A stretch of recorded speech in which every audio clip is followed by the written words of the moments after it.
2012 au premier tour de la présidentielle. À la différence des candidats membres du M23, Macky Sall adopte une nouvelle stratégie qui lui est propre. Loin des affrontements avec la police, l'ancien Premier ministre sillonne les 45 départements du Sénégal pour battre campagne et exposer son programme aux électeurs, malgré les critiques de ses collègues du M23.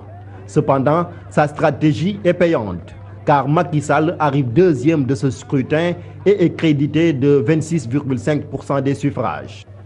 Au lendemain du premier tour, le candidat Macky Sall pose son premier acte. Il s'agit d'une visite qu'il a effectuée chez Amadou Mahtar Mbow. Au cours de sa rencontre avec le président des Assises nationales, le candidat s'engage à appliquer la charte de bonne gouvernance. Ce n'est pas tout. Il prend un autre engagement devant la presse, le retour au quinquennat, et décide de se l'appliquer. En plus, il bénéficie du soutien des 12 autres candidats qui, comme lui, ont battu campagne contre la candidature de Abdoulaye Wade. Leur score réuni représente plus de 65% des voix au premier tour, ce qui donne à Macky Sall un statut de favori du second tour qui l'oppose à Abdoulaye Wade. Du candidat de la coalition Macky 2012 au premier tour, il est devenu candidat de la coalition Benno Bokk Yakaar.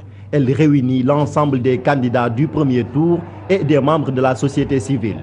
Le mouvement Y en a marre lui apporte également son soutien à travers l'opération Dogoli, en wolof qui signifie achèvement. Elle s'ajoute à une autre opération dénommée Werndombo. Son initiateur, Youssou Ndour.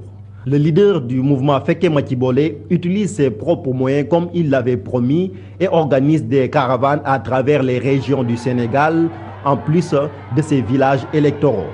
Fort de ses nombreux soutiens, le 4e Premier ministre sous l'alternance se voit élire 4e président de la République du Sénégal le 25 mars prochain. Cherif Dia, merci.